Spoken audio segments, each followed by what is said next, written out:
De quoi allons-nous parler dans cette vidéo? Je ne sais pas encore. Ce dont j'ai l'impression, c'est qu'elle sera longue. Vous le savez, vous voyez le temps comme ça dans le coin. Moi, je n'ai aucune idée. Je me suis dit, j'en ai gros sur le cœur, et donc je vais seulement me mettre à parler comme ça. Et la plupart des gens me disent qu'ils aiment mieux quand ça coule, quand on se laisse aller. Il y a une chaîne en anglais qui a du contenu excellent, mais ils lisent. Comme ça. Ça coupe le courant complètement. Et c'est de ça qu'on va parler principalement dans cette vidéo. Ce n'est pas le contenu, c'est la forme. Ce n'est pas le fond, c'est la forme, c'est l'attitude qui est importante dans le reconditionnement de la douleur. Ce n'est pas ce qu'on fait, ce n'est pas ce qu'on dit, c'est l'attitude dans laquelle on le fait, l'attitude dans laquelle on le dit. L'attitude, l'état d'esprit. C'est ça qui est important dans le reconditionnement de la douleur. Je parle avec quelqu'un depuis très longtemps, en séance visionnement et en courriel, et il est en train de traverser une espèce de crise que j'ai traversée moi-même. Ça fait longtemps, c'est relatif, selon lui, qu'il fait le processus. Les symptômes ne baissent pas assez à son goût. Et donc là, en ce moment, il angoisse devant deux branches dans le reconditionnement de la douleur.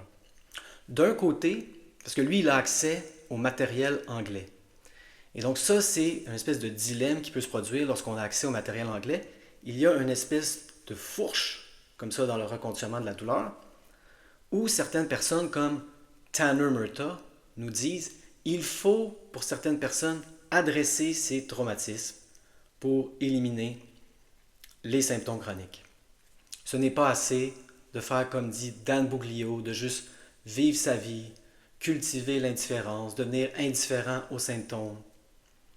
Il dit, certaines personnes ne réussiront jamais à faire ça tant qu'ils n'ont pas adressé leur traumatisme sous-jacent au problème. Et là, ça l'angoisse énormément. Les symptômes ne baissent pas et il se dit, peut-être qu'il faut que j'adresse mes traumatismes. Et voici comment moi, j'ai réussi à résoudre ce tiraillement. La réponse est très simple, c'est en faisant les deux. Les deux branches ne sont pas mutuellement exclusives. Comme je l'ai dit souvent, mais je vais le répéter, moi j'ai commencé avec Tanner Murtaugh, ensuite j'ai pivoté à Jim Prusak et j'ai fini mon reconditionnement de la douleur, j'utilise cette expression, avec Dan Buglio. Quand j'ai fini d'écouter des centaines de vidéos de Dan Buglio, j'allais bien. J'avais encore quelques petits symptômes par-ci par-là, mais j'allais bien, je me considérais comme rétabli. Lorsque j'ai commencé avec Tanner Murtaugh, j'ai passé par le même dilemme que cette personne dont je parle. Je me disais, oh mon Dieu, ça va être long, il va falloir que j'adresse tous mes traumatismes qui s'accumulent dans le corps. C'est une théorie très répandue. Présentement, les traumatismes s'accumulent dans notre corps. Et là, il faut adresser ça pour éliminer les symptômes. Donc, quand j'écoutais Tanner Murtaugh, je me disais, OK, je vais entreprendre ce processus d'abord. Je vais me mettre à la recherche de psychothérapeutes et je vais rechercher certaines modalités pour adresser mes traumatismes. J'écoute les vidéos de Tanner Murtaugh, ça va mieux, mais je ne suis pas encore établi. Je pivote à Jim Prusak, j'en fais de plus en plus. Avec Tanner Murtaugh, j'étais encore dans l'attitude comme Alan Gordon, il ne faut pas déclencher des 8 et des 9, c'est dangereux.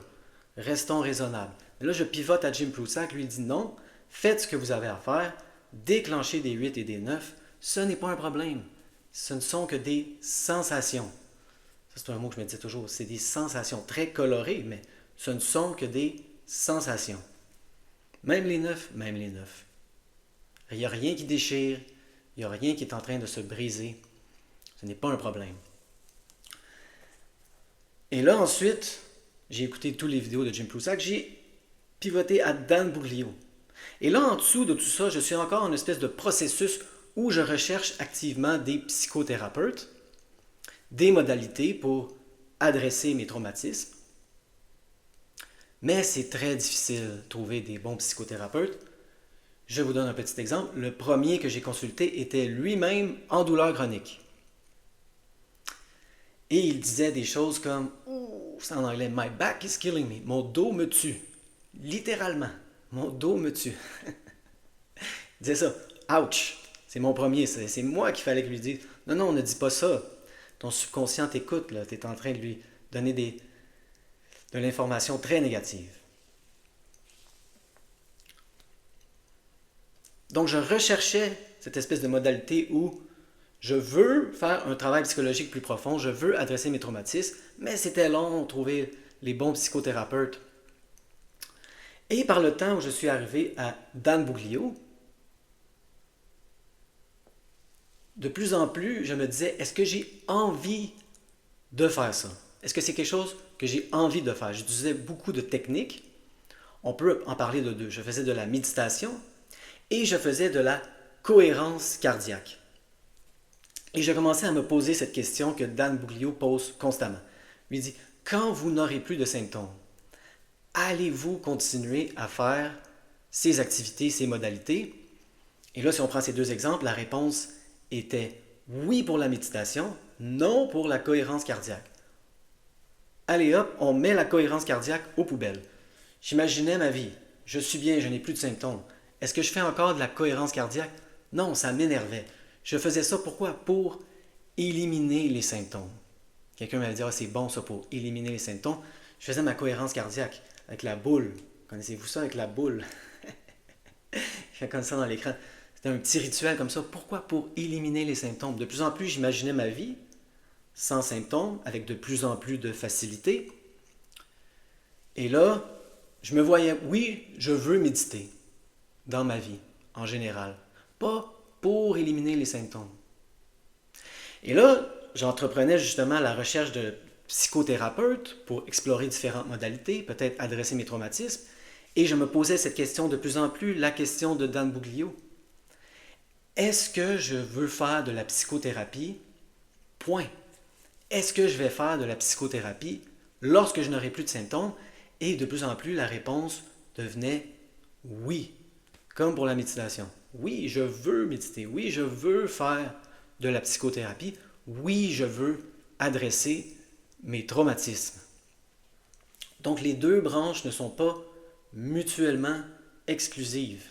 Ce n'est pas soit qu'on fait le reconditionnement de la douleur étroite de Dan Buglio ou qu'on fait un travail profond et qu'on adresse nos traumatismes. Parce que si on adresse nos traumatismes et qu'on fait un travail psychologique profond pour éliminer les symptômes, dans mon expérience, ça ne fonctionnera pas ou il y a peu de chances que ça fonctionne. Pourquoi? Parce que vous allez toujours vous servir des symptômes comme de la mesure de votre succès. Vous allez entreprendre quelque chose comme le processus d'écriture. Moi, j'ai tout de suite abandonné ça. C'est ce que je vais faire de l'écriture expressive comme ça dans ma vie quand j'ai plus de symptômes? Non, je ne le fais pas. Mais là, vous entreprenez ça, vous entreprenez une psychothérapie, vous entreprenez un travail d'écriture expressif. Et là, les symptômes peut-être commencent à s'espacer. Il y en a de moins en moins, ils sont de moins en moins intenses. Et vous dites, ça marche, hurrah, ça fonctionne. Mais là, les symptômes vont remonter. Tôt ou tard dans le processus, je peux vous le dire, les symptômes vont remonter. Et là, vous allez faire, oh non, ça ne marche pas, ça ne fonctionne pas. Pourquoi? Parce que vous faites ces activités pour baisser, pour éliminer les symptômes. Les symptômes font ce qu'ils veulent durant le processus. C'est comme ça. Si vous vous servez des symptômes comme mesure de votre succès, vous n'allez pas réussir à avoir une attitude comme ça qui va en ligne droite, peu importe ce que les symptômes font. Et là, vous allez chercher une autre modalité. Ah, cette modalité-là ne fonctionne pas. Cherchons une autre modalité qui va baisser les symptômes. Mauvaise attitude. Faites ce que vous voulez faire. Je veux faire de la méditation, je veux faire de la psychothérapie, je veux explorer les modalités, peu importe ce que les symptômes font. Je fais ça parce que ça me tente, parce que je veux me connaître moi-même, faire un travail d'approfondissement dans la connaissance de ma personne, améliorer ma santé mentale. Peu importe ce que les symptômes font. Comme quelqu'un qui n'a pas de symptômes, par exemple, peut décider d'entreprendre ce processus. Malheureusement, lorsqu'on commence à connaître l'humain, on réalise que la plupart du temps, ça prend une crise pour entamer ce processus. C'est un peu triste, mais ne pleurons. Oui, on peut pleurer, on peut en pleurer, c'est triste. C'est triste, ça prend une crise pour entreprendre le processus. C'est comme ça, on est comme ça. Très rare les gens qui le font spontanément. Ah tiens, je vais entreprendre un travail profond psychologique pour me connaître mieux moi-même et aller vers une meilleure santé mentale. Comme ça, pour aucune raison. Je me suis réveillé un mercredi et j'ai décidé de le faire. Très rare. Donc on remercie les symptômes. Les symptômes sont significatifs initialement. Il y a des symptômes. Oh, ok, oui, ça veut dire quelque chose. Mais ce que les symptômes font n'a aucun sens. Ils montent, ils descendent, ils restent pareils. Une fois qu'on entreprend le processus, on ne s'en occupe plus. Et donc moi, je parle à cette personne-là et lui, tout ce qu'il retient de ça, il dit, et donc, tu as réussi à éliminer les symptômes avant d'adresser tes traumatismes. Et là, c'est là qu'on voit cette espèce d'obsession. Ça trahit. Vous voulez absolument vous débarrasser des symptômes. Qu'est-ce qu'ils vont me faire? Je veux me débarrasser des symptômes le plus vite possible. Hier, si possible. Et ce n'est pas ça l'attitude. Moi, de la façon que je vois, ça ne change rien quand j'ai adressé mes traumatismes. L'idée, c'est d'aller dans une direction générale. Je m'en allais dans une direction générale d'un processus pour une meilleure santé mentale. Et là, il n'était pas question, une fois que les symptômes sont disparus, sont baissés drastiquement, de « Ah, ben là, plus besoin de faire de psychothérapie, c'est réglé, j'ai plus de symptômes. » Les symptômes, c'est la pointe de l'iceberg. Une fois que vous entamez ce processus, quand les symptômes disparaissent, ce n'est pas fini, ce n'est que le début. Les gens voient un peu le processus émotionnel comme ça, comme un processus qui a une fin, et quand je vais l'avoir fini, eh bien là, mes symptômes vont disparaître magiquement. C'est pas comme ça que ça fonctionne. Le processus émotionnel est infini. Il se poursuit jusqu'à la fin de notre vie. Et j'en parlais récemment en thérapie, justement, je fais de la thérapie individuelle et de la thérapie de groupe. C'est cyclique. Ces choses-là reviennent constamment. Hein, je dis un terme anglais, on pense qu'on a dealé avec quelque chose. Ah, ça, j'ai dealé avec ça. Et là, tout d'un coup, on est dans une nouvelle situation et ça revient, ça remonte. C'est une expérience très commune des gens qui sont en processus. Ah, je pensais que j'avais dealé avec ça. Comment ça que c'était encore là, ça? Parce que c'est cyclique. Parce que ça revient. Et, je ne sais pas si vous êtes prêts pour ce message, les symptômes peuvent revenir. Ça, c'est un des plus gros blocs pour les gens. Quand je parle avec les gens, des fois, je leur parle justement de mes symptômes et ça, ils me disent « Ah, je suis content de ton honnêteté, que tu admettes que tu as des symptômes. » C'est pas de l'honnêteté, c'est sûr, je parle des symptômes. C'est parce que ce n'est pas un problème. Et voici quelque chose que j'ai entendu à plusieurs reprises. Les gens vont dire « Ah, mais peut-être si tu continues le processus de plus en plus, là, tu vas avoir 0 symptômes. » Et ça, voyez-le de plus en plus, ça, c'est votre peur. C'est votre frustration avec les symptômes qui vous font fantasmer sur un espèce de fameux jour où il n'y aura plus de symptômes. Vous êtes obsédé avec les symptômes, c'est le début, c'est le milieu, c'est la fin. Les symptômes, les symptômes, les symptômes. Et là, vous voulez encercler une date magique sur le calendrier. 25 juin 2025, le jour où je n'ai plus jamais eu de symptômes. Ils sont disparus complètement, à tout jamais. C'est cette espèce de fantasme-là qui est une projection de votre peur des symptômes. Je peux vous le dire, les symptômes peuvent revenir. Ce n'est pas un problème. On se fout des symptômes. La plupart des livres qu'on lit, moi j'adore Dan Ratner, les symptômes sont revenus à un moment donné. Lui, il avait mal au dos, il a lu Sarno, il a éliminé relativement rapidement. Qu'est-ce que le temps? Et là, un moment donné, il a eu mal aux pieds. Et il a fallu qu'il refasse un processus. Il a fallu qu'il lise Alan Gordon. Il a fallu qu'il fasse des repérages somatiques. Ça a été long, convaincre son cerveau que ce n'était pas structurel. Ces choses-là peuvent revenir. Ce n'est pas un problème. Pourquoi? Parce que les symptômes ne sont pas un problème. Je sais que c'est difficile à imaginer. Moi, je reviens toujours à mon épisode du mois de janvier. En mois de janvier, j'ai eu un épisode de 20 jours de symptômes. 20-25 jours, du 5 au 30 janvier environ. Et j'essaie toujours de me remettre dans cet esprit parce que c'est comme ça que je peux me mettre dans votre peau le plus facilement. C'est vrai que j'avais l'impression qu'il y avait une espèce de problème à régler. Il y a un problème. Il y a un problème. C'était dans mes trapèzes comme ça. Il y a un problème. Il faut que je le règle.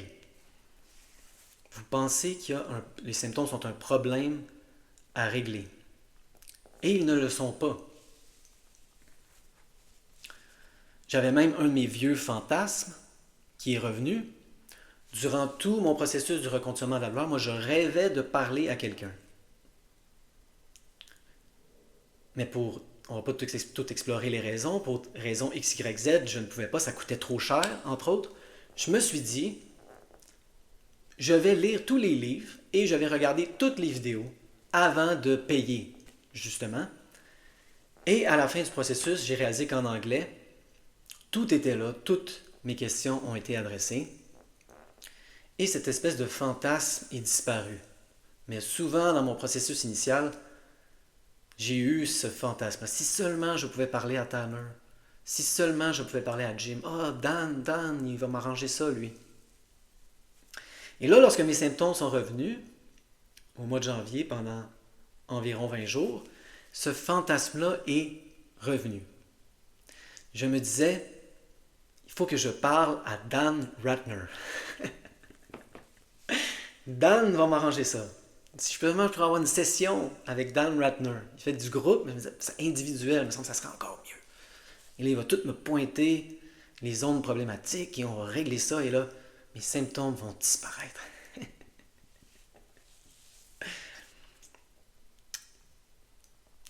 Les symptômes sont partis. Je n'ai pas parlé à Dan Ratner. Il est cher, Dan. Je vous dirai pas c'est combien, c'est obscène. Je trouve.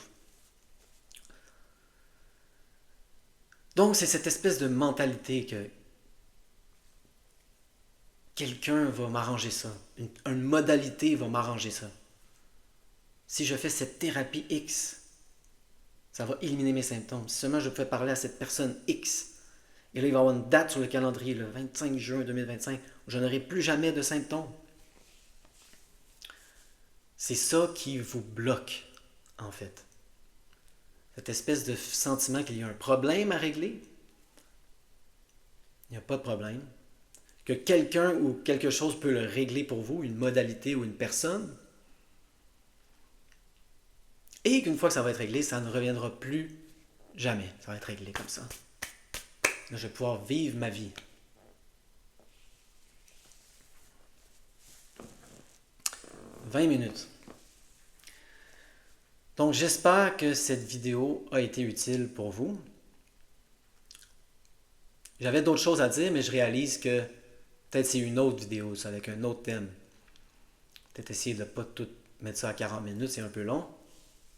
Donc, récapitulons. Beaucoup de gens voient une contradiction entre Tanner Murtaugh et Dan Buglio. Moi, j'ai réussi à résoudre cette contradiction. Comment?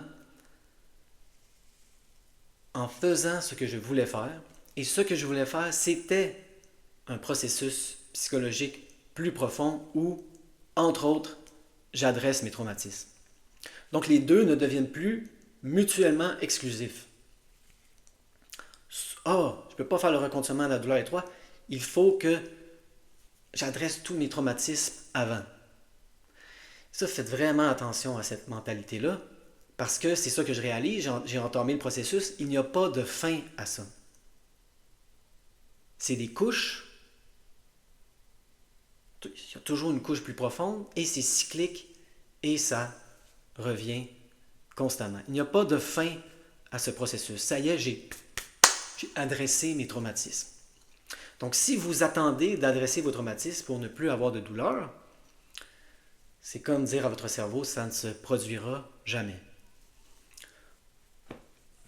On fait cette espèce de processus plus profond parce que ça nous tente. Comme ça, on est comme Dan Bouglio. Il vous dit, lui, ne soyez pas obsédé avec le reconditionnement de la douleur. Allez faire du sport, lisez des romans. Moi, j'en fais, je fais de l'activité physique, je lis des romans, mais je lis aussi des livres de reconditionnement de la douleur, parfois pur, et beaucoup de livres qui ont, ce que j'ai appelé dans la dernière vidéo, un pied dans chaque monde. Et là, je suis en train de réécouter Tara Brach, L'acceptation radicale, et je conseille chaudement ce livre. Si vous voulez sortir du reconditionnement de la douleur étroit, et là aller vers une espèce de processus plus large, plus profond, qui dure toute une vie, Tara Brach, j'ai lu tous ses livres, elle a d'autres livres qui sont excellents, je ne veux en recommander qu'un seul. Un excellent complément au reconditionnement de la douleur. L'attitude qu'elle décrit, c'est l'attitude qu'il faut adopter dans le reconditionnement de la douleur. C'est l'état d'esprit à adopter. Accepter les choses radicalement. L'acceptation radicale, elle va vous expliquer c'est quoi dans le livre. C'est comme ça. C'est ça qui est ça, comme disait mon oncle. On accepte radicalement.